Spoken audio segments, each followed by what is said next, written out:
Rosario, los esperamos a todos para compartir con nosotros un cierre de año muy rockero.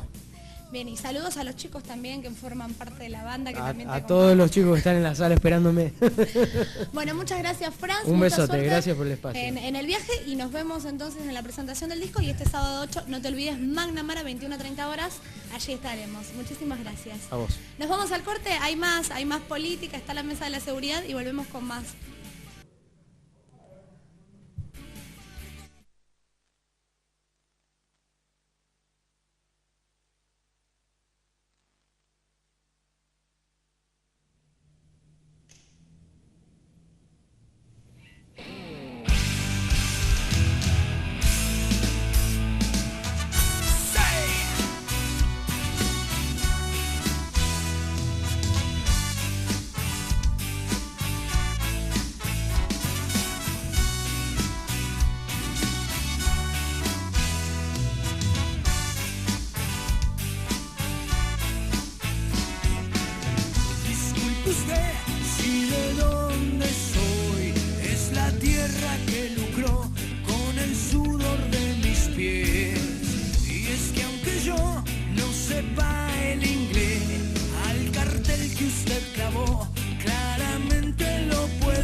Continuamos en Nadie Sabe Cómo y con la segunda parte de la Mesa de la Seguridad. Adrián Ruiz, doctor, ¿qué tal? Muy buenas tardes, bienvenido. Buenas tardes. José Ferrara, ¿qué tal? También muy buenas tardes para ustedes. Buenas tardes, ¿cómo estás? Hernán, comenzamos esta segunda parte de la Mesa de la Seguridad. Sí, yo le quería preguntar a Adrián sobre un tema que se tocó en el bloque anterior, sobre la laxitud del mundo jurídico, por decirlo de alguna manera, medio ambiguo, y si esa ambigüedad del mundo del derecho no favorece la inseguridad, porque la gente se encuentra frente a algo que no entiende. Bueno, ante todo vamos a explicar que está un poquito complicado en el tema de lo que es tipificación de delitos. El Código Penal ha tenido tantas reformas que ha complicado la aplicación, pero no hay que confundir seguridad con Código Penal. Muchas cosas que se pueden resolver son una cuestión de seguridad, están ajenas al Código Penal, y que sea la mayoría de las cosas que se pueden controlar, no se controlan penalmente, se tienen que controlar administrativamente. El caso de un colega de ustedes que yo conocí falleció por una falta de control porque muere en el río nadando, que después termina siendo un delito. Exactamente. Es decir, la seguridad la tenemos que, lo que pasó a Marcelo Abrán, la seguridad se empieza desde antes, se comienza desde antes, y como nosotros decimos de última ratio del derecho penal, lo que estamos diciendo es que llegamos con el derecho penal cuando cada uno de los organismos fracasaron. Es decir, fracasó la educación, fracasó el control, fracasó todo, y ahí ya nos encontramos ante un delito. Ahora bien, cuando hablamos de los delitos, tal como se encuentran tipificados, sí, hay un montón de ambigüedades. ¿Y por qué hay muchísimas ambigüedades? Porque en estos últimos años nos pasamos con una idea de control social creando delitos, en vez de controlar de otra forma la sociedad para que no ocurran hechos de inseguridad. Algo así como una prevención, podríamos hablar. Algo más terrible, porque tenemos un Código Penal que hoy ni siquiera el penalista más estudioso conoce la cantidad de artículos del Código Penal. Parecemos unas partidas de la época de los españoles, de las colonias. Hay delitos que se contradicen uno con otro. Nosotros teníamos un Código Penal en la cual había 302 artículos, de los cuales habría que descontar los 79 de la parte general, y teníamos 200 y pico de delitos. Y ahí teníamos todo el espectro penal. Ahora hay tantas leyes especiales que podemos hablar de 6.000, 7.000 artículos que se contradicen, porque no sabes qué está vigente y qué no está vigente. Y desde ya, lo único que aplican los jueces a lo sumo serán 30, 40 artículos. Todo lo demás simplemente queda como letra muerta, para, digamos, un capricho y un orgullo de algún legislador que dice: yo hice la ley tal, ¿se acuerdan de las de RT? O hice tal cosa, la ley penal, que nunca se va a aplicar. Ferrara, los países desarrollados, no sé si los tomamos o no como ejemplo, pero en materia de leyes, yo según tengo entendido, no tienen tanta cantidad, sino que son más prácticas y aplicables. Sí, es lo que decía Adrián, no tiene la inflación del derecho penal que tenemos hoy nosotros acá en Argentina. Y bueno, y cada una de las disertaciones que vamos nosotros y escuchamos, Mocha estuvo hace poquito, hablan de una reducción de delitos, de tipificación de delitos, y sobre todo en el ámbito que nosotros queremos introducirnos, que es en un proceso oral acusatorio, en donde la gran cantidad de tipificación que tenemos y de la gran cantidad de delitos va a provocar un desmadramiento del propio sistema acusatorio. O sea, Mocha hace poquito dijo, necesitamos imputarle al detenido algo claro, preciso y corto, que sepa a qué se defiende y que sepamos nosotros, en caso del que le toque la labor de fallar, sepa qué es lo que está fallando. Nosotros, cada uno de los imputados que vemos a diario que son indagados, se le imputa una serie de participación, autoría, coautoría, le imputan el encubrimiento, o sea, el detenido no sabe de qué defenderse y nosotros no sabemos de qué defenderlo, o sea, hay una gran inflación y debemos procurar tratar de echar mano a eso y de dejar, como decía Adrián, dejar muchas de las cuestiones afuera del derecho penal, porque el derecho penal no va a solucionar el problema de seguridad. Como en el caso del chico ese de la falsa denuncia, Exacto. Es un problema de salud mental, no es un problema de derecho penal.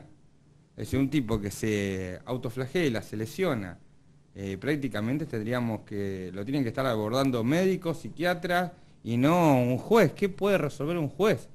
Independientemente que va a haber gasto, como decía Masuccini, que habrá un cobro de peso de indemnización si las cosas se tenían que hacer como se hacen. Pero ¿qué puede resolver una pena a un chico que está pasando por algún problema personal? Me parece que no, independientemente que eso ocasionó gastos y quizás esos gastos tiene que cobrarlo el Estado porque nadie puede, nuestros pocos ingresos, todo eso, poder gastarlo de esta manera. Pero ahí va el punto. A nosotros nos interesa resolver un problema y no se resuelve aplicando una pena a una persona que cuando se autoflagelaba no se motivó la norma. Estaba pasando por algo mental que quizás no podía entender ni la criminalidad de facto. Perfecto. Como Sí, también sí. tiene obligación el Estado de reparar ante una omisión o una falta de investigación a los familiares o el de tener detenido a una persona 2 o 3 años y después absolverlo del culpa y cargo. O sea, la reparación es para ambas cabezas. En caso de esto, reparar al Estado toda una puesta en escena por posiblemente un falso testimonio o un invento de una causa, y del otro lado el Estado también tendría que reparar cuando por su inoperancia provoca o una impunidad o provoca tener detenida una persona por mucho tiempo para nada, digamos. Bien. Bueno, el tema Toñoli tuvo y tiene tanta trascendencia aquí en nuestra provincia. Hace horas Juan Murray fue designado nuevo fiscal para este caso. Me gustaría conocer la opinión de ustedes. ¿De Murray? Sí, señor. No, la opinión que tengo es buena. Los conocimientos del fiscal Murray es... no lo he visto trabajar, pero los comentarios son de una persona que es abocada al trabajo. No sé bien la causal de la separación, tengo una intuición, pero no sé bien la separación de la fiscal actual. En el país han dicho que no ha apelado las medidas. No ha apelado, exactamente. Posiblemente eso ha sido un llamado de atención. Pero bueno, me parece que Murray es un fiscal interesante para esta causa, por lo que estoy hablando por comentarios. Exacto. José, ¿alguna acotación? Porque te gustaría No, tocar porque no un tenemos tema. mayor información que la que dijo Adrián, y bueno, obviamente es un tema que hay que llevarlo a una investigación a fondo, y el no haber apelado pudo haber sido una causal más que determinante. José, los otros días en Mar del Plata se produjo un hecho sumamente grave cuando un grupo de personas mató a golpes a un individuo que estaba a punto o ya había violado a un menor de 5 años. Se tomó justicia por mano propia. Ya se pasó una línea. ¿Qué lectura podés hacer desde el punto de vista jurídico del hecho? ¿Qué pasa ahora? Y desde el punto de vista jurídico, estrictamente jurídico, lamentable. O sea, nosotros como personas que aspiramos de ser personas de derecho, lo que ha pasado acá, la justicia por mano propia, es inaceptable. El tema es cuando uno provoca que la sociedad haga eso o que la sociedad tome partido sobre esa conducta. Obviamente la sociedad, en forma irascible en ese momento, a 10 ciudadanos que pasen por ahí y le pregunte la conducta tomada por la sociedad, va a estar de acuerdo, pero bueno, hay que tratar de separar lo que puede llegar a pensar la gente común de lo que realmente tenemos que aspirar como persona, como un Estado de Derecho, y nosotros, si me lo preguntan a mí, como persona que aspiramos a tener conocimiento cada vez más profundo sobre eso, y yo no puedo dejar de lamentar ese episodio. No tendría que volver a suceder, las autoridades tendrían que haber estado ahí para que no sucedan, y el que lo tendría que haber, digamos, hecho un proceso, llevado a juicio y en su caso condenarlo, tiene que ser la propia justicia.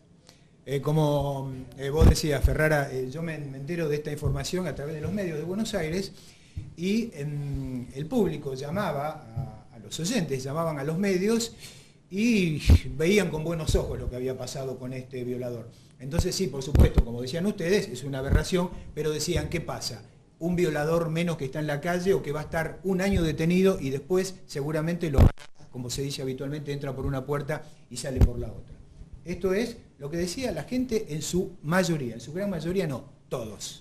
Bueno, hay una gran desconfianza al sistema y bueno, y el sistema... Es un gran llamado de atención. Sí, y ahí demuestra la desconfianza y el sistema, esa desconfianza no también parte de, muchas veces creado mediáticamente esa desconfianza, pero también parte de una gran realidad. Digamos que lo que ocurre es volver al estado de naturaleza. El Estado no está, se retira, yo me defiendo como puedo. Y en ese momento, si el sistema tampoco me va a defender, yo trato de resolver el conflicto con lo que tengo a mano. El gran problema va a pasar, porque lo hemos visto y lo hemos visto en defensas penales, lo hemos visto en casos que nos hemos estado cerca, que cuando nos poníamos 4 o 5, queríamos matar a uno porque le teníamos bronca, lo matábamos y decíamos, no, quiso violar a mi hermana. ¿Y ahí qué vamos a lograr? La impunidad, vamos también a conseguir los aplausos porque defendimos al violador. Con esto, ¿qué quiero decir? Hay que ver en cada caso concreto cómo ocurrió. Desde ya uno habla con los datos de los sobrevivientes. Eso. Y posiblemente tengan razón y mataron a una persona que realmente estaba provocando un gran daño. Y eso no lo justifica, pero bueno, es entendible y hasta el derecho lo contempla, atenúa y lo exculpa. No lo justifica, sino lo exculpa. Pero siempre tenemos que tener todo, y eso, todos los elementos del caso, y eso por eso es importante un juicio. A esta persona mataron y no tuvo juicio. Y si habría tenido un juicio, podría haber resultado que quizás lo acusaron por una violación y no era. En este caso muy particular aparentemente no había duda. Pero va a haber casos que van a ejecutar, van a matar al del segundo piso y en realidad era el del cuarto. Yo me imagino que feo debe ser estar en el ser del segundo cuando en realidad fue el cuarto. Entonces hay que ser muy cauto, el juicio nos sirve para tener todos los elementos y